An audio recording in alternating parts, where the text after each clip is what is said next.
विठ्ठल चला गया दीदी, विठ्ठल चला गया कहीं तो। गुड्डी, अगं काय झालं? कुठे गेला? गुत्तर गेला का परत?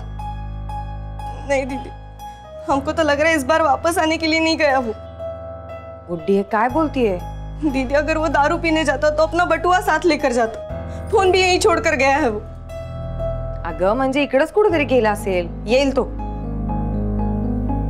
नहीं दीदी, हम जानते हैं उसको। एक बार उसने कहा था हमसे, मुझे जवाब चाहिए, मैं इस दुनिया में क्यों आया हूँ। अगर मैं कहीं गया तो ऐसे ही चला जाऊंगा, तुम्हें नींद से भी नहीं उठाऊंगा।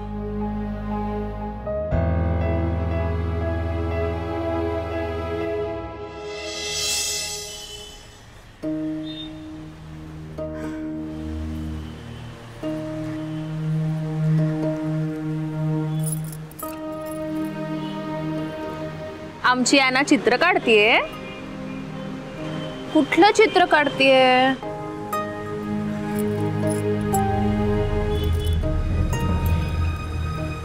ॲनाला डॅडा रागवले खूप?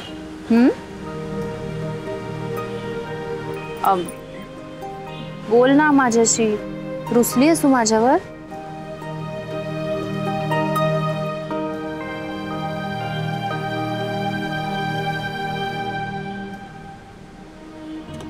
ॲना अगं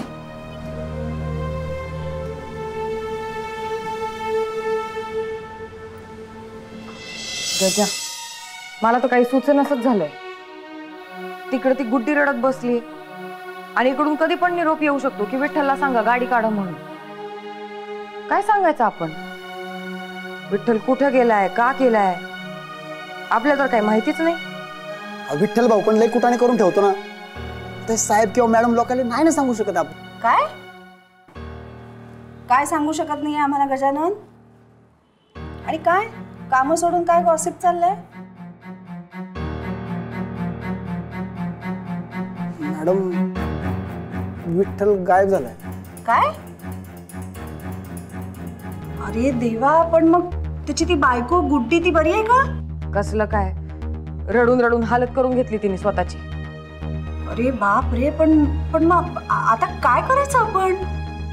आता तुम्हीच सांगा मॅडम। अरे मी काय सांगणार आहे? नाही म्हणजे तो विठ्ठल नोकरी सोडून गेलाय आता कुठेतरी, म्हणून त्याच्या बायकोची जबाबदारी आम्ही घ्यायची असं तुम्हाला वाटतंय का? तर ते जमणार नाही हा, मी आत्ताच सांगतेय। नाही, मी आता पंकजला ताबडतोब सांगणार आहे की आता नवीन ड्रायव्हर बघून टाक म्हणून, पण तोपर्यंत गैरसोय आमचीच होणार आहे। खरंच तुम्ही लोक ना कोपरानी खणाला वेळ नाही लावत। आत्ताच ते मंजूच्या सांगण्यावरनं पुन्हा विठ्ठलला नोकरीवर ठेवलं होतं, तर त्याची परतफेड तो अशी करतोय पळून जाऊन? आणि हे काय धर्मशाळा वाटते का रे तुम्हा लोकांना? नाही, आता खूप झालं, आता आम्ही नवीन ड्रायव्हरच ठेवणार आहोत। आणि हो, तुमच्या त्या मंजूला द्या पाठवून माझ्याकडे, मला बोलायचंय तिच्याशी। आता तुम्ही दोघं तरी काम करणार आहात का तुम्हालाही सोडून जायचंय काम त्याच्यासारखं?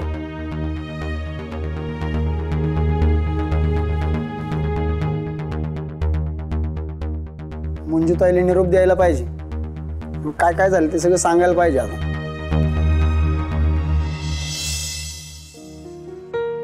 माझी अनायता माझ्यापासून लांब जाईल, कधीच मला काकू म्हणून हाक मारणार नाही, मला बिलगणार नाही, मला रात्री झोपताना तिला गोष्टही नाही सांगता येणार। शौनक ते मला साधं तिच्याशी बोलूही देत नाहीये। मी तुम्हाला सांगत होते ना, तुम्ही का नाही ऐकलत माझं? मंजरी, अगं यात आपलं काहीही चुकलेलं नाहीये, हे सगळं मोनिका आणि प्रणव यांच्या मनातलं ग्रहण आहे। पण काळजी करू नकोस, हे सगळं जास्त काळ नाही टिकणार आहे। लवकरच त्यांना तिला सांभाळायचा कंटाळा येईल आणि आपल्याकडे पाठवून देतील तिला। नाही शौनक, मला नाही वाटत तसं। मोनिका आणि प्रणव या गोष्टीचा नक्की फायदा घेणार, कारण त्यांना माहिती आहे माझा किती जीव आहे अनायतावर। असं कधीच होणार नाही, trust me please. Shaunak please, मला तुमची खोटी सहानुभूती नकोय। प्रणव आणि मोनिका हा विषय किती वाढवतील याचा अंदाज तुम्हालाही आहे ना। ते दोघं मला त्रास देतील ह्याचं मला काही नाही, पण माझी अनाहिता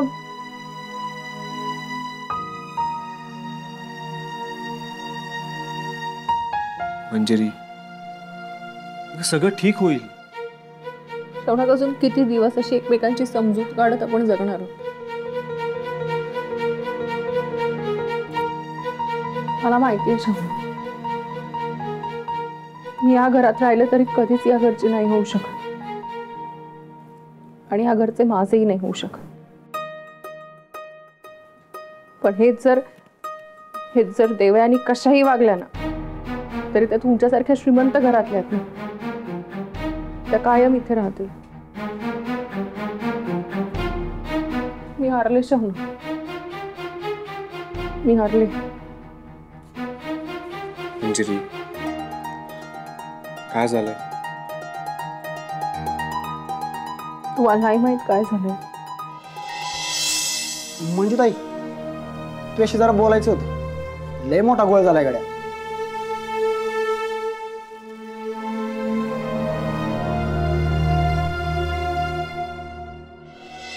काय गॉड, ही लोक ना. जाऊ दे, तुम्ही अजिबात टेन्शन घेऊ नका आणि त्यांना दया माया वगैरे तर दाखवूच नका, लायकीच नाहीये त्यांची. तुम्ही असं एवढं अंडरस्टँडिंगनी वागता ना, म्हणूनच शेफारलेत ते. अगं पण बीण काही नाही. आपण मस्त कॉफी पिऊया, म्हणजे तुमचं टेन्शन निघून जाईल एकदम. माझ्या मॉमना नोकरांमुळे त्रास झालेला मला अजिबात चालणार नाही. अरे वा देवयानी, आज एकदम खुश दिसतीयस तू. काय झालंय? मी खुश होण्यामागे काय कारण असू शकतं मॉम? तुमचा मुलगा शौनक. म्हणजे शौनक माझ्याशी परत बोलायला लागलाय. काय सांगतेस? या, isn't it a great news?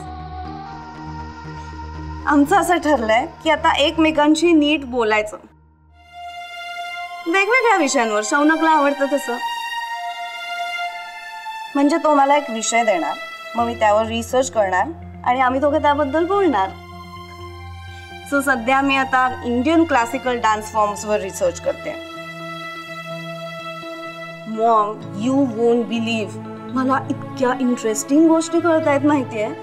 म्हणजे मी स्वतः क्लासिकल डान्सर आहे, पण मलाच इतक्या गोष्टी नव्याने कळतायत. कित्येक गोष्टी तर मला माहीतही नव्हत्या आणि हे सगळं मला शौनकमुळे कळलं. देवानी, तू रागवणार नसशील तर एक तुला सांगते की शौनक तुझ्याशी एक मित्र म्हणून बोलतोय, हे तुझ्या लक्षात आहे ना?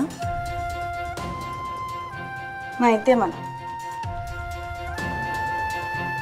पण मॉम, तो जर माझ्याशी मित्रासारखा वागू शकतो तर त्याच्यात चेंज पण होऊ शकतो ना. त्याला एकदा जाणीव होऊ दे की त्याला हवं तसं मी माझ्या करिअरच्या बाबतीत पण सिरियस आहे. मग त्याच्या लक्षात येईल की त्याचं खरं प्रेम माझ्यावर आहे, त्या कामवालीवर नाही. आणि मी त्याला अजिबात फोर्स वगैरे काही करणार नाही. ना चिडचिड करणारे, आरडाओरडा करणारे, वेडवाकडं बोलणारे, काही नाही. मग आय एम शुअर तो माझ्याकडे परत येईल. बघू किती दिवस त्या मोलकर्णी बरोबर राहत होते. मॉम, तुम्ही बोलावलात? हो. मंजू, त्या दिवशी मारे अगदी विठ्ठलची बाजू घेऊन माझ्याशी भांडलीस ना? काय ग, कळलंय तुला त्या विठ्ठलनी काय केलं ते? पळून गेलाय तो. आता एकटा गेलाय का कोणा बरोबर गेलाय काहीही कळायला मार्ग नाहीये. त्यात त्याची बायको गुड्डी, ती प्रेग्नंट आहे, माहितीये ना तुला? घेणार आहेस आता तिची जबाबदारी, तिची आणि तिला होणाऱ्या त्या बाळाची? मारे अगदी युनियन लीडर बनून फिरत असतेस ना या नोकरांची. सांग ना आता, घेशील जबाबदारी?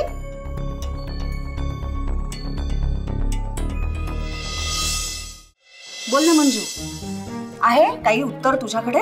नाही ना? मग ज्यातलं आपल्याला काही कळत नाही ना त्यात पडू नये, हे लक्षात ठेव. शौनकला पुढे करून सतत आमच्याशी भांडत असतेस, पण आता तू मध्ये पडल्यामुळे केवढा मोठा प्रॉब्लेम झालाय याची कल्पना आहे का तुला?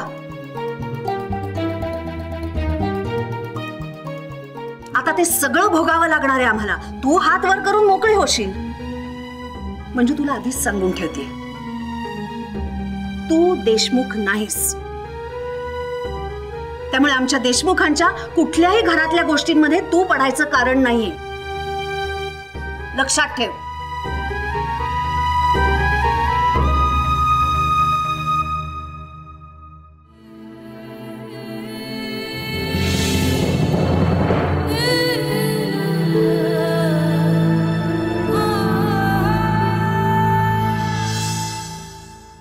बेबी एक प्रॉब्लेम आहे.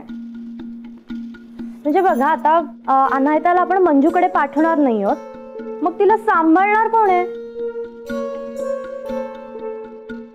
प्लीज सॉरी, मी असली कामं करणार नाही. ओके प्रणव, तू ना माझा काही विचारच करू नकोस.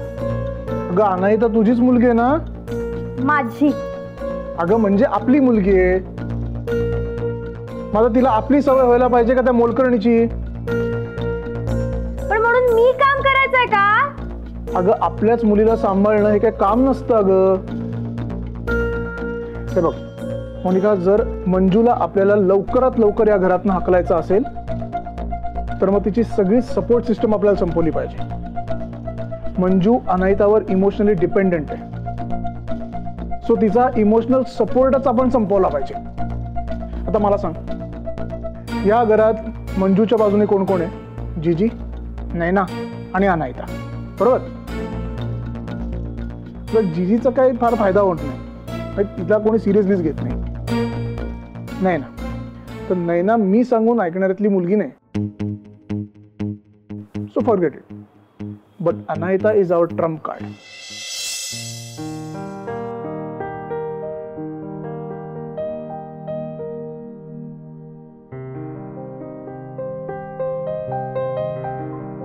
म्हणजे काय झालं?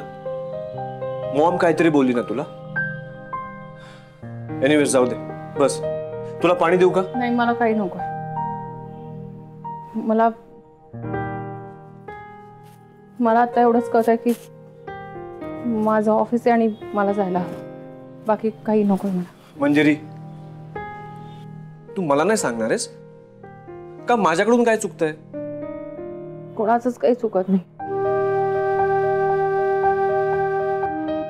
माझंच काही ते चुकतंय म्हणून ना बेबी माझ्याशी बोलत नाही.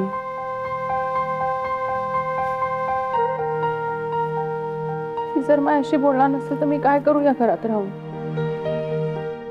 शौनक, तुमच्या कितीतरी आधीपासून ॲन आणि माझी ओळख. तिचं तपवर्क झाल्यासारखी वागते. माझ्यानं माझ्याशीच बोलत नाही. तिच्या मनात कोणीतरी काहीतरी वाईट साईड भरवलं असेल का माझ्याबद्दल? मला कोणाशीच काही बोलायचं नाही. येते मी. जरी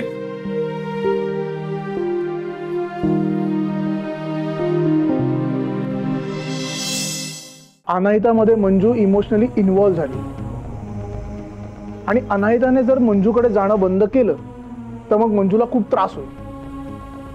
आणि आता आपल्याला एवढंच बघायचंय की तो त्रास कसा वाढवता येईल. सो त्याकरता जर तुला तुझ्याच मुलीला सांभाळावं लागलं तर काय हरकत आहे? नाहीये की नाही काही? ओके चालेल. पण ती मंजू गेल्यावर मला नवीन बेबी सिटर हवी. ओके 24 तासही लावू. ठीक आहे, खुश.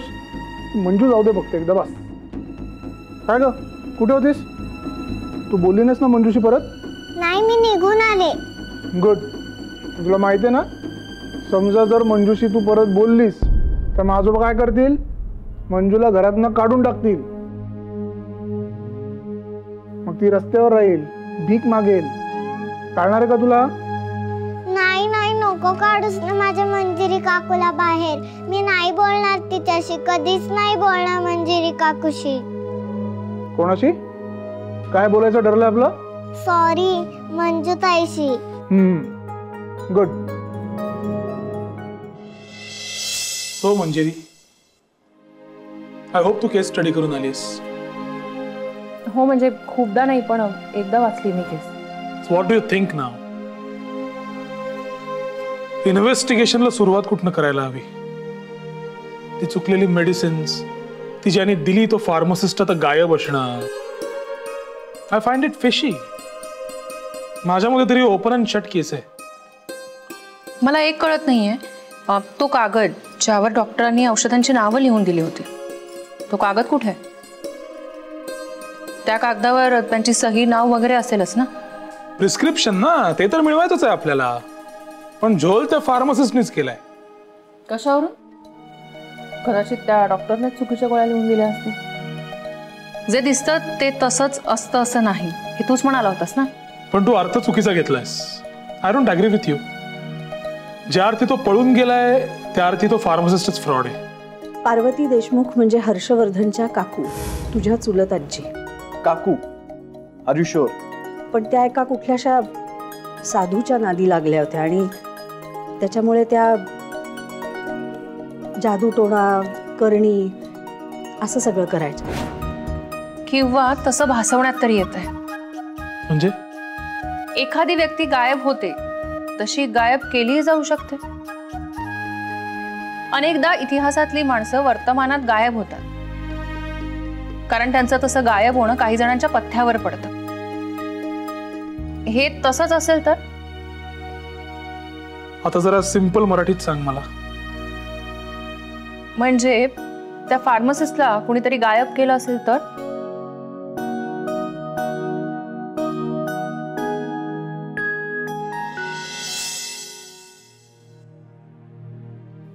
मंजिरी जेवली असेल का? तिचा मूड खूपच खराब होता. असं झालं की तिला नीट जेवण जात नाही आणि मग तिची अजून चिडचिड होते.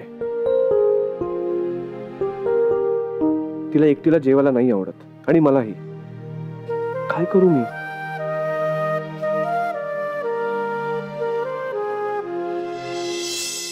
शौनक, दिव्यानी तू?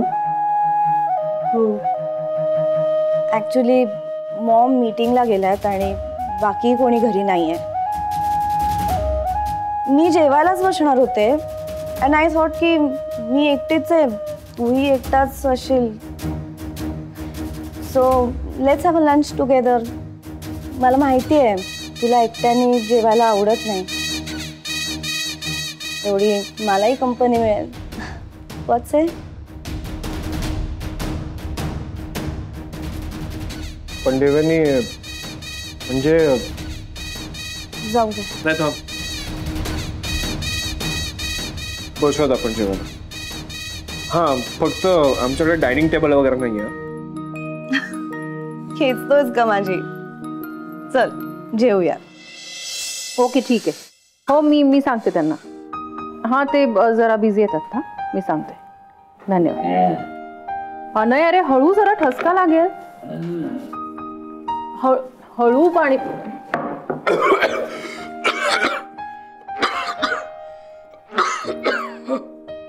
झालं? सांगत होते ना ठसका लागेल. तू म्हणालीस म्हणून ठसका लागला मला. अच्छा, मी म्हणाले म्हणून ठसका लागला. खटाखटा पाणी प्यायल्यामुळे नाही. उन्हाळ्याचं काय करायचं यार? कसं चिक चिक चिक चिक कसं घाणेरडं होतं सगळीकडं. अंगभर नुसतं असं होत राहतं. तुला नाही होत का? किती पंखा लावा, काही करा, घाम घाम घाम नुसतं चिक चिक चिक. असं घटाघटा पाणी पिलं जातं. जाऊ दे, मरू दे. झालं का? काम झालं? हा, म्हणजे ह्या केसमध्ये ना रोज नवनवीनच माहिती मिळते. आता आपल्या क्लायंटचं असं म्हणणं आहे की तुम्ही डॉक्टरांची चौकशी का करताय? सगळी चूक त्या मेडिकल स्टोअरवाल्याची आणि म्हणून त्याच्या विरुद्ध मी केस केली. उगाच डॉक्टरांना का मध्ये आणताय? बरं, या डॉक्टर कुणी साध्या सुध्या नाहीयेत. खूप मोठ्या आणि प्रख्यात आहेत. ओ, हे इंटरेस्टिंग आहे. ओके, थांब एक मिनिट.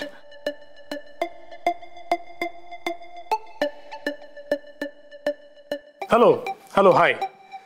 हां, मी बोलतोय, अनय बोलतोय. हां, हो, आपल्याच केसवर काम चालू आहे आणि त्या फार्मासिस्टलाही शोधतोय आम्ही.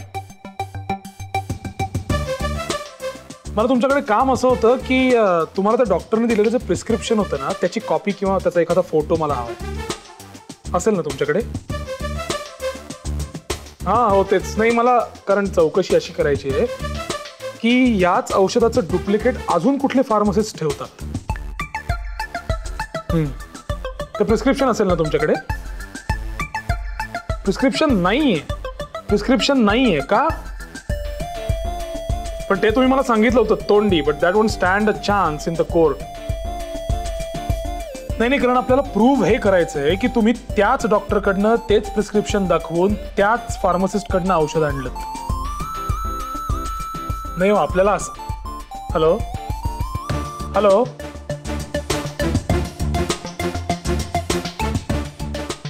Now this is getting really interesting. काय झालं?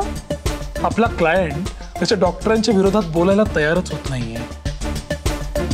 तो आपल्याला एकाच एव्हिडन्सकडे पुश करतोय. We need to dig deeper. आता आपण एकच गोष्ट करू शकतो की त्या डॉक्टरांकडे जाऊन थेट त्यांना भेटणं. तिकडेच गेल्यावर आपल्याला कळेल की नेमकं काय झालंय.